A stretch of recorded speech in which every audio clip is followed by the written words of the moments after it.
Hello, and welcome to another video from the YouTube channel, From Religion to Agnostic.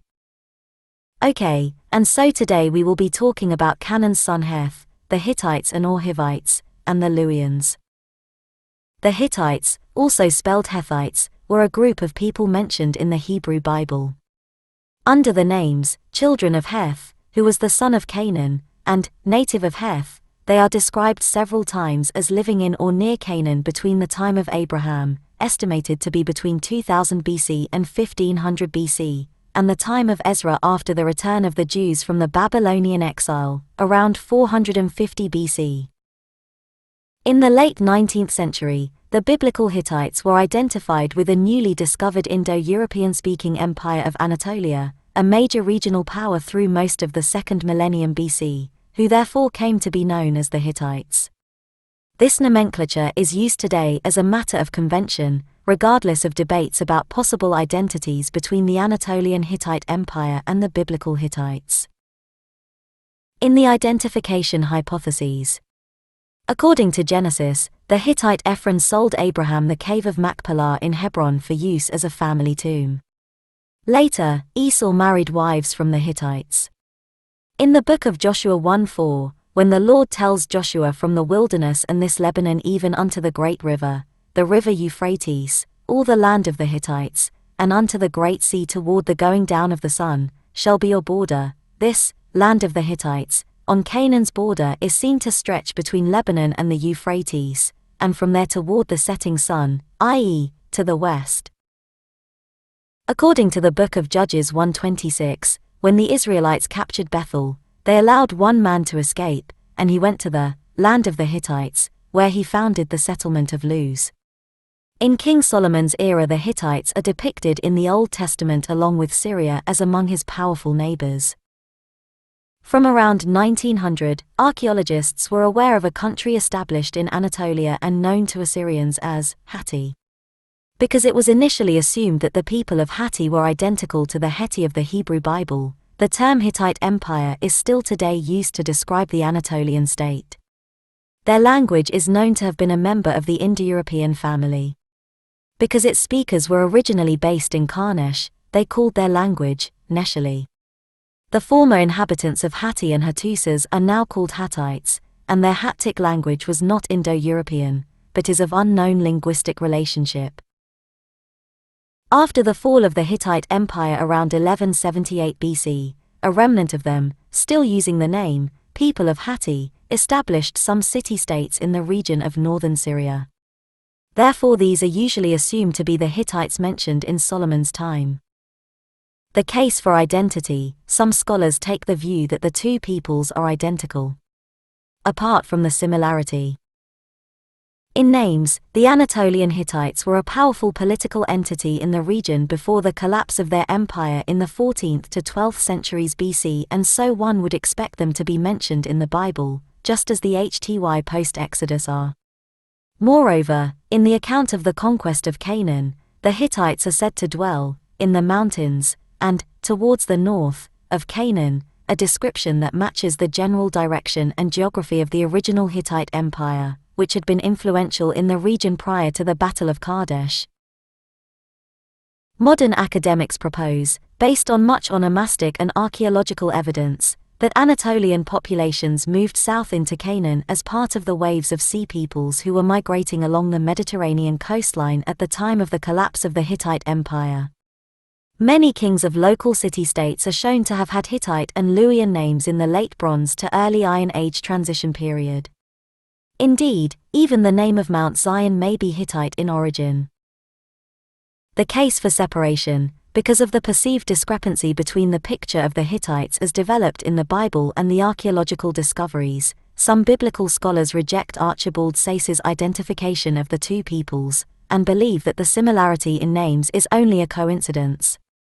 For example, E.A. Spicer, referring to the children of Heth, in the book of Genesis writes, for reasons of both history and geography, it is most unlikely that this group name has any direct connection either with the Hattians of Anatolia or with their Hittite successors.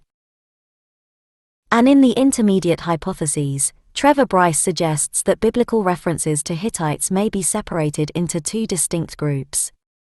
The first, the majority, are to a Canaanite tribe as encountered by Abraham and his family. The names of these Hittites are for the most part of a Semitic type. For example, Ephron at Genesis 23:8-17, Exedra, Judith at Genesis 26:34, and Zohar at Genesis 23:8. These were presumably the Hittites who were subject to Solomon, 1 Kings 11:1 and 2, 1 Kings 9:20 and 21, 2 Chronicles 8:7, and who were elsewhere in conflict with the Israelites, Deuteronomy 20:17, Judges 3:5. They were a small group living in the hills, and clearly to be distinguished from the Hittites of the Anatolian kingdom. But there are other biblical references which are not compatible with the notion of a small Canaanite hill tribe.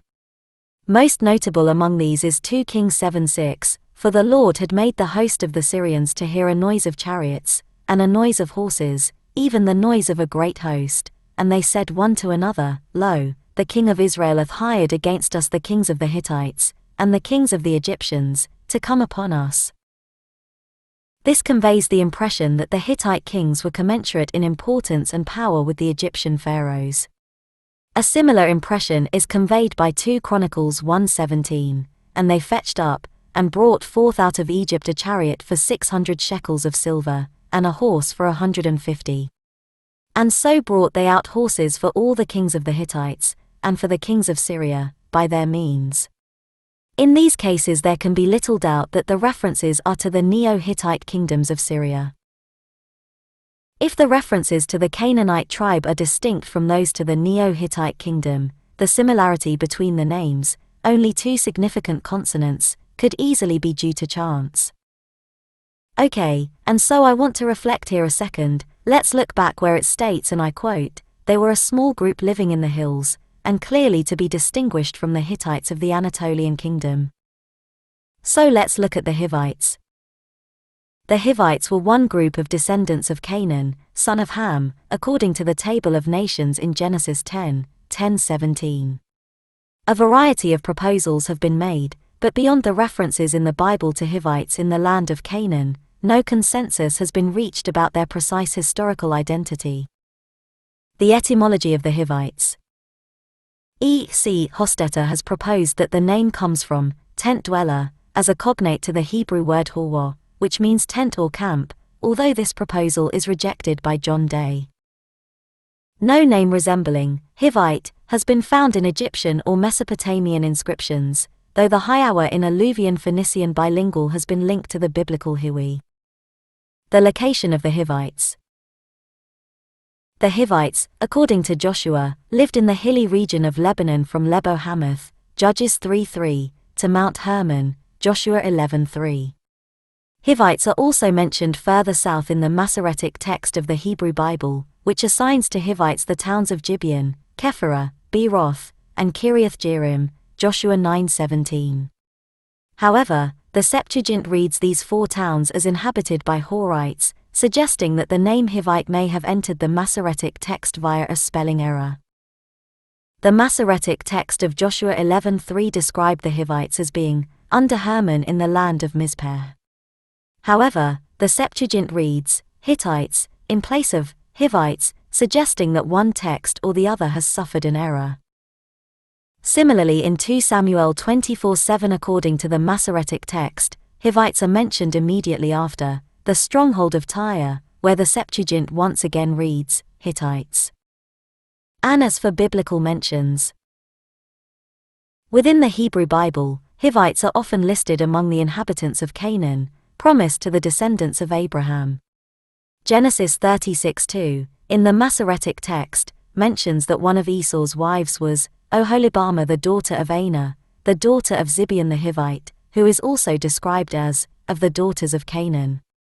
However, textual evidence from the Septuagint in Genesis 36:20 suggests that Zibeon was originally referred to not as a Hivite, but a Horite.